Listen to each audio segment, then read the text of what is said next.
श्री गणेशाय नमः। अध्याय 27। दक्ष के द्वारा महान यज्ञ का आयोजन। उसमें ब्रह्मा विष्णु महेश देवताओं और ऋषियों का आगमन। दक्ष द्वारा सबका सत्कार। यज्ञ का आरंभ।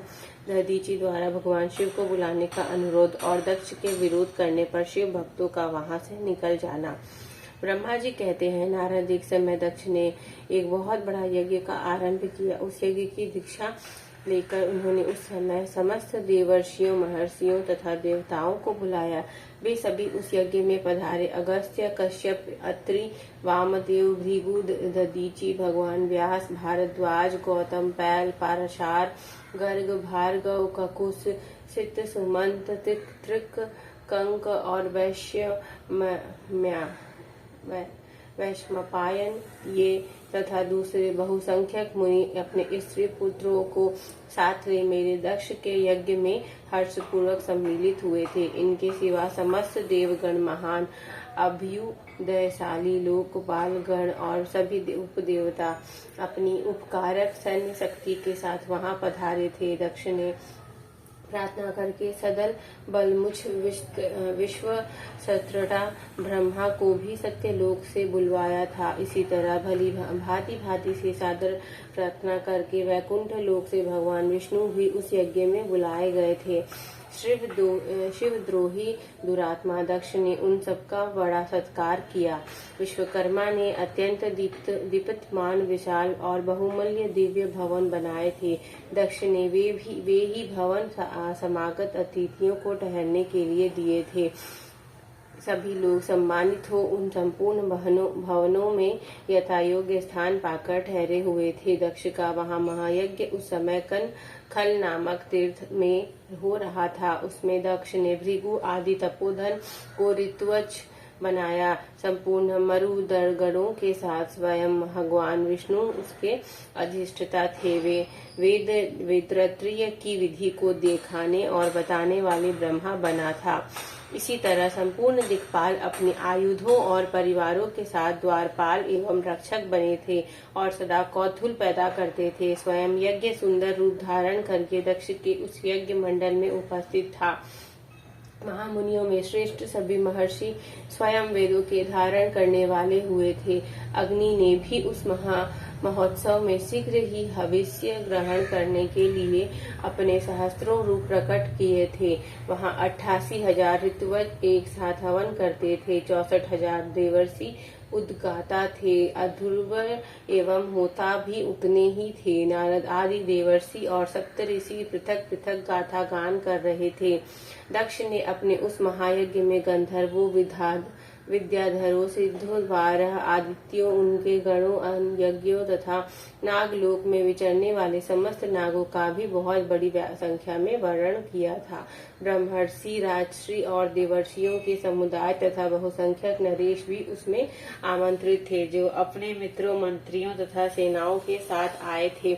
यजमान दक्ष ने उस यज्ञ में वसु आदि समस्त गण देवताओं का भी वर्णन किया था।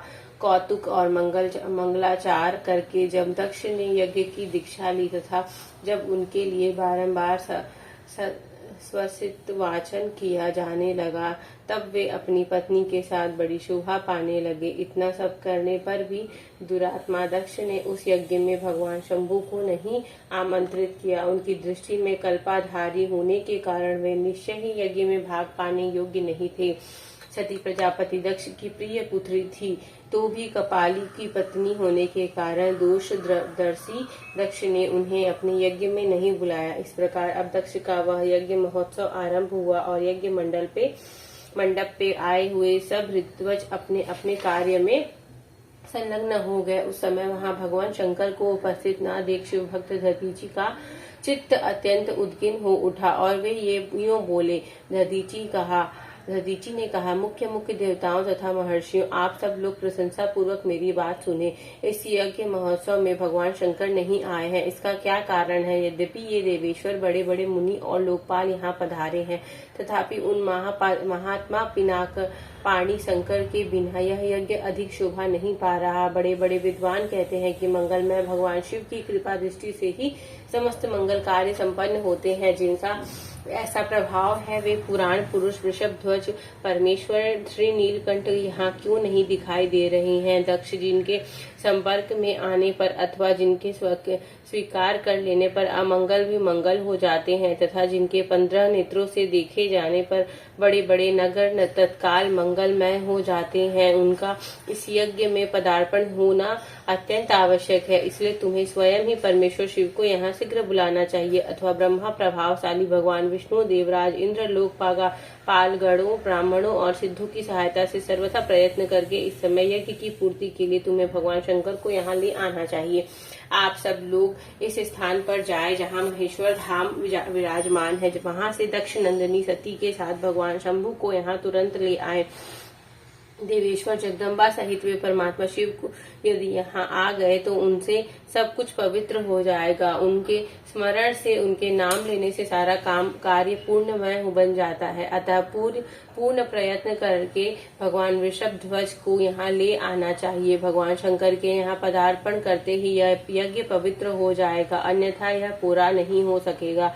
यह मैं सत्य कहता हूँ। दधीचि का यह वचन सुनकर दुष्ट बुद्धि वाले मूढ़ दक्ष ने हंसते हुए रोष पूर्वक कहा, भगवान विष्णु संपूर्ण देवताओं के मूल है, जिनमें संतान धर्म प्रतिष्ठित है। जब इनको मन मैंने सादर बुला लिया तब इस यज्ञ कर्म में क्या कमी हो सकती है? जिनमें वेद यज्ञ और नाना प्रकार के समस्त कर्म प्रतिष्ठित हैं, वे भगवान विष्णु तो यहाँ आ ही गए हैं। इनके सिवा सत्यलोक से लोक पितामह ब्रह्मा वेदों, उपनिषदों और विविध आगमों के साथ यहाँ पधारे हैं। देवगणों के साथ स्वयं देवराज इंद्र का भी शुभागमन हुआ है और आप जैसे निष्पाप महर्षि भी यहाँ आ गए हैं। जो महर्षि यज्ञ में सम्मिलित होने के योग्य, शांत, सुपुत्र, सुपार्थ हैं, वेद और वेदार्थ के तत्व को जानने वाले हैं और दृढ़ता पूर्वक व्रत का पालन करते हैं, वे सब और स्वयं आप भी जब यहाँ पदार्पण कर चुके हैं तब हमें यहाँ रुद्र से क्या प्रयोजन है? विप्रवर, मैंने ब्रह्मा जी के कहने से ही अपनी कन्या रुद्र को ब्याह दी थी। वैसे मैं जानता हूँ हर कुलीन नहीं है, उनके न माता है न पिता है। वे भूतों, प्रेतों और पिशाचों के स्वामी हैं, अकेले रहते हैं। उनका अतिक्रमण करना दूसरों के लिए अत्यंत कठिन है। वे आत्म प्रशंसक, मून, जड़, मौनी और ईर्ष्यालु है। इस यज्ञ कर्म में बुलाए जाने योग्य नहीं है, इसलिए मैंने उनको यहाँ नहीं बुलाया। अतः दधीचि, आपको फिर कभी ऐसी बात नहीं कहनी चाहिए।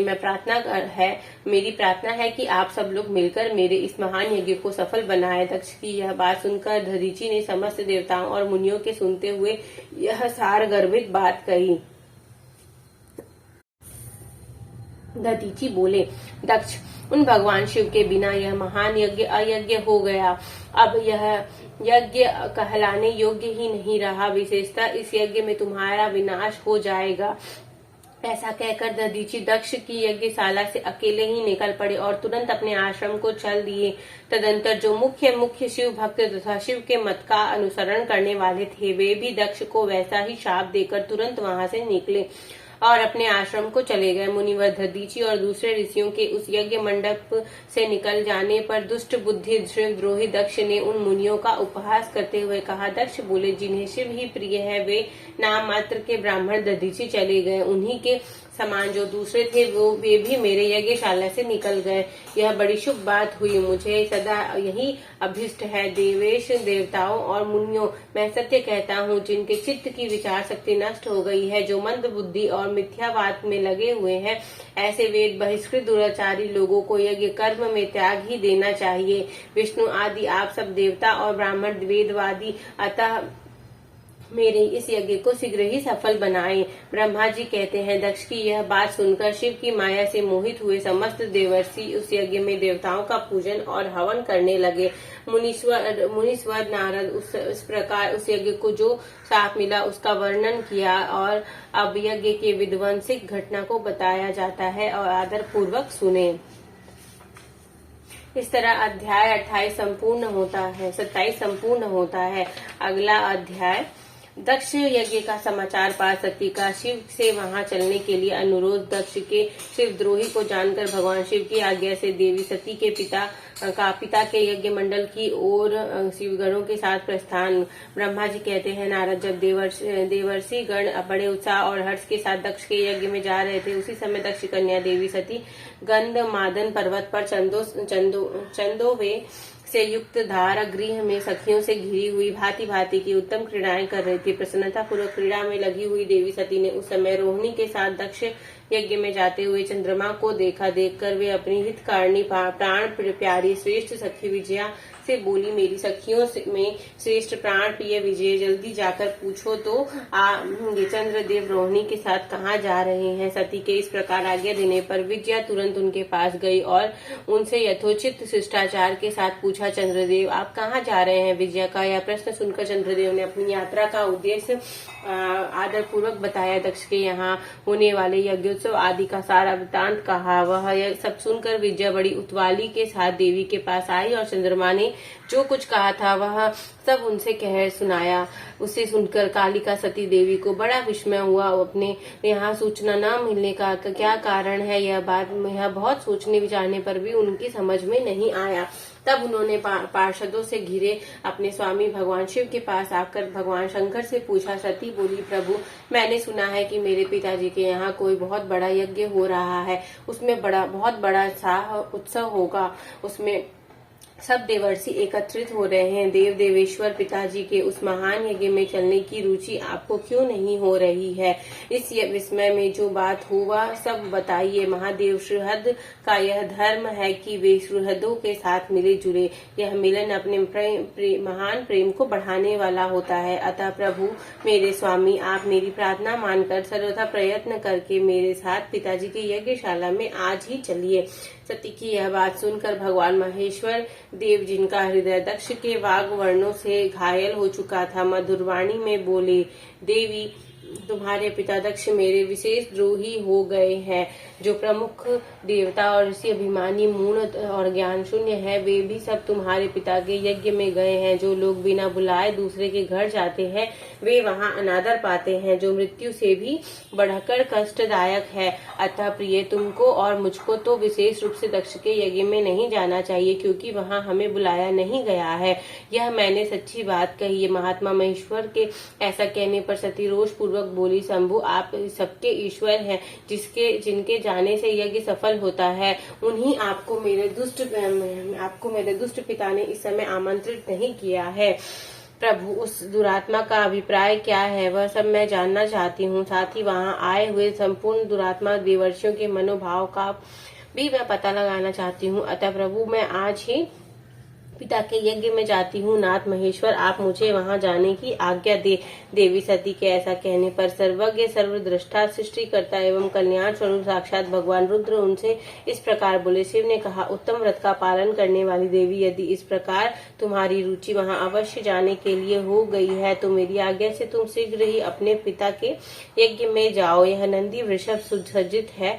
तुम एक महारानी के अनुरूप राजोपचार साथले सादर इस पर सवार हो बहुसंख्यक प्रथम गणों के साथ यात्रा करो। प्रिय, इस विभूषित वृषभ पर आरूढ़ हो। रुद्र के इस प्रकार आदेश देने पर सुंदर आभूषणों से अलंकृत सती देवी सब साधनों से युक्त हो पिता के घर चली।